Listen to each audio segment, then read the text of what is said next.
آج انشاءاللہ تعالی ہم سورۃ اللیل کی آیت نمبر 5 سے لے کر آیت نمبر 10 تک پڑھتے ہیں اور ان آیات کو سمجھنے کی کوشش کرتے ہیں۔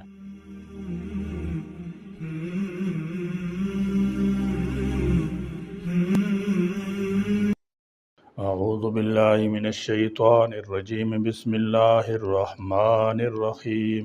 فَأَمَّا مَنْ أَعْطَى وَاتَّقَى وَصَدَّقَ بِالْحُسْنَى فَسَنُيَسِّرُهُ لِلْيُسْرَى وَأَمَّا مَنْ بَخِلَ وَاسْتَغْنَى وَكَذَّبَ بِالْحُسْنَى فَسَنُيَسِّرُهُ لِلْعُسْرَى فَأَمَّا چنانچہ لیکن من جس نے اعطا دیا، واتقا اور اللہ سے ڈرا، یعنی جو خیر کے کاموں میں خرچ کرے گا اور محرم سے بچے گا۔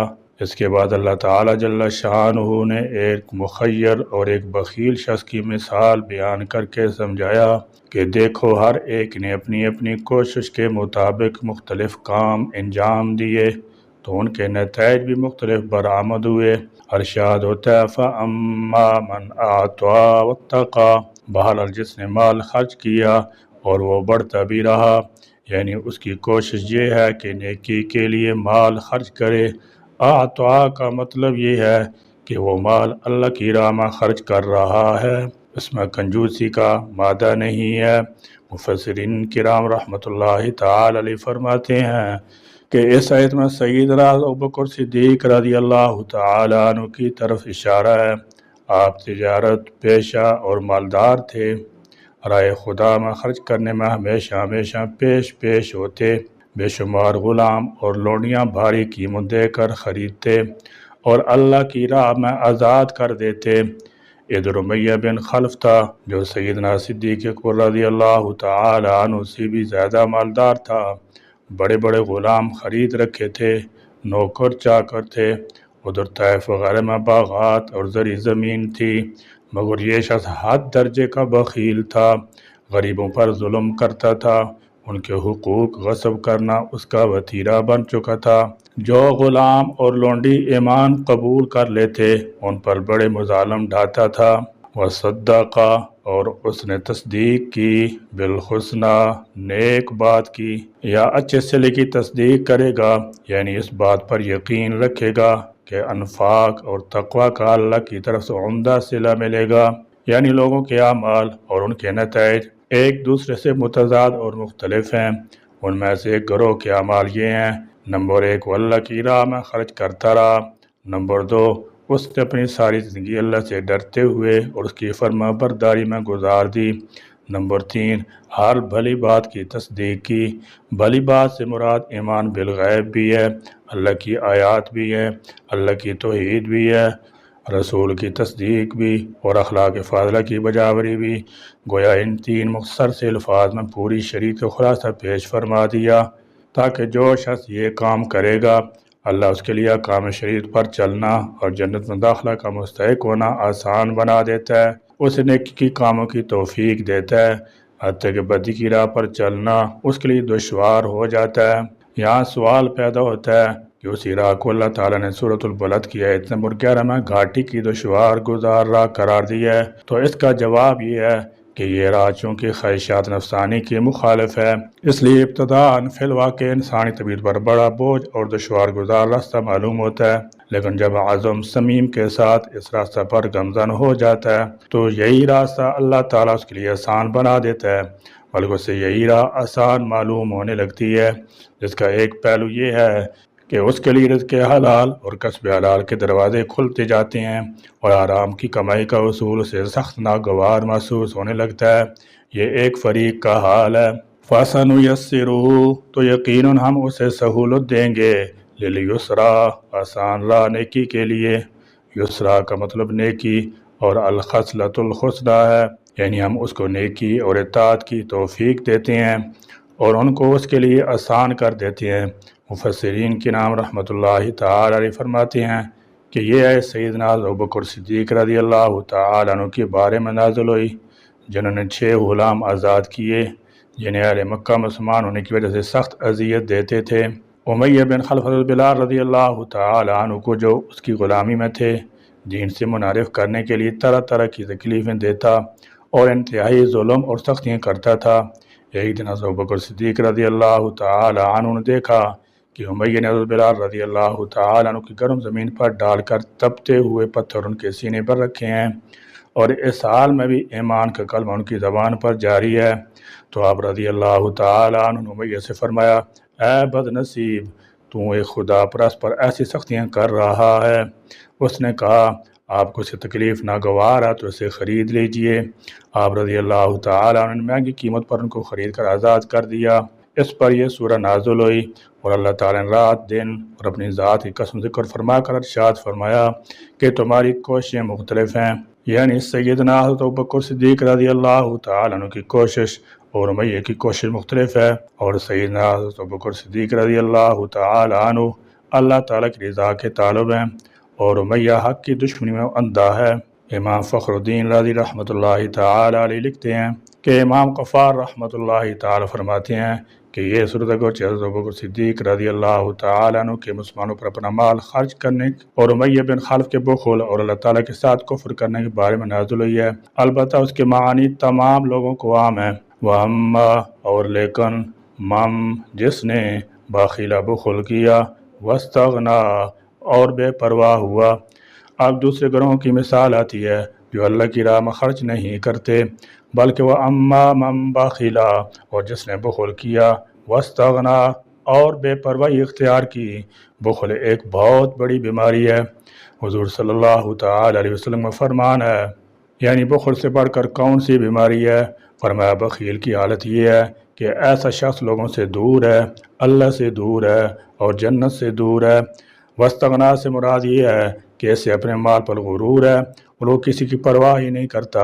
امیہ اور ابو جہل بھی یہی کہتے تھے، نحن اکثر اموالا و اولادا، ہمارے پاس مال اور اولاد کی فراوانی ہے، ہم کسی کو کیا سمجھتے ہیں، اگر گرفت بھی ہوگی تو مال ہمارے کام آئے گا، ہم مال کو فری کے طور پر ادا کر کے اپنے آپ کو چھڑا لیں گے۔ حالانکہ دوسری جگہ موجود ہے کہ جب اللہ کی حضور پیشی ہوگی تو یہ مال اولاد والے وَيَأْتِينَا فَرْدًا، بالکل تنہا آئیں گے۔ محاسبے کے وقت دنیا کی کوئی چیز کام نہیں آئے گی، ہاں جس کے پاس ایمان کی دولت ہوگی وہی اس دن کام آئے گی، باقی کچھ کام نہ آئے گا۔ وَكَذَّبَ، اور اس نے جھٹلایا، بالحسنى، نیک بات کو، وَكَذَّبَ بالحسنى، اور بھلی بات کو جھٹلایا، کلمہ توحید کی تکذیب کی، کفر و شرک میں مبتلا رہا اور اس پر اصرار کرتا رہا۔ ہم آہستہ آہستہ اس کو سختی تک پہنچائیں گے، علام الساعہ کے دن تو گزر چکے ہوں گے، اسے آہستہ آہستہ عسرا یعنی سختی یا تکلیف کی طرف لے جائیں گے۔ ظاہر ہے کہ اس کام کا انجام جہنم ہے، جہاں کبھی راحت نصیب نہیں ہوگی۔ جب وہ جہنم کے گڑھے میں گرے گا تو مال اس کے کچھ کام نہیں آئے گا۔ وہی مال جس کے لیے وہ لوگوں پر ظلموں سے تم کرتا تھا، وہ مال جو ان سے چھینتا تھا، آج وہ اس کے کسی کام نہ آئے گا۔ ایسا شخص پکار پکار کہے گا، ما اغنا عنی مالیہ، آج میرا مال مجھے دھوکہ دے گا، حالک عنی سلطانیہ، افسوس میرے عہدے نے بھی میرے ساتھ وفا نہ کی، میں دنیا میں بڑا صاحب اقتدار تھا مگر آج میں بالکل بے دست و پا ہوں۔ اللہ تعالیٰ فرمائے گا، تم نے کام یہ اچھا نہیں کیا، تمہاری صحیح بری تھی، اس لیے آج نتائج بھی برے ہی ہیں، اس لیے آج نتائج بھی برے ہی تمہارے سامنے آئیں گے، ہم آہستہ آہستہ تجھے بدبختی کی طرف لے جائیں گے۔ فَسَنُيَسِّرُهُ، تو یقیناً ہم اسے سہولت دیں گے، لِلْعُسْرَىٰ، آسان راہ نیکی کے لیے۔ عسرا تنگی سے مراد کفر و معصیت اور طریق شر ہے، یعنی ہم اس کے لیے نافرمانی کا راستہ آسان کر دیں گے، جس سے اس کے لیے خیر و سعادت کے راستے مشکل ہو جائیں گے۔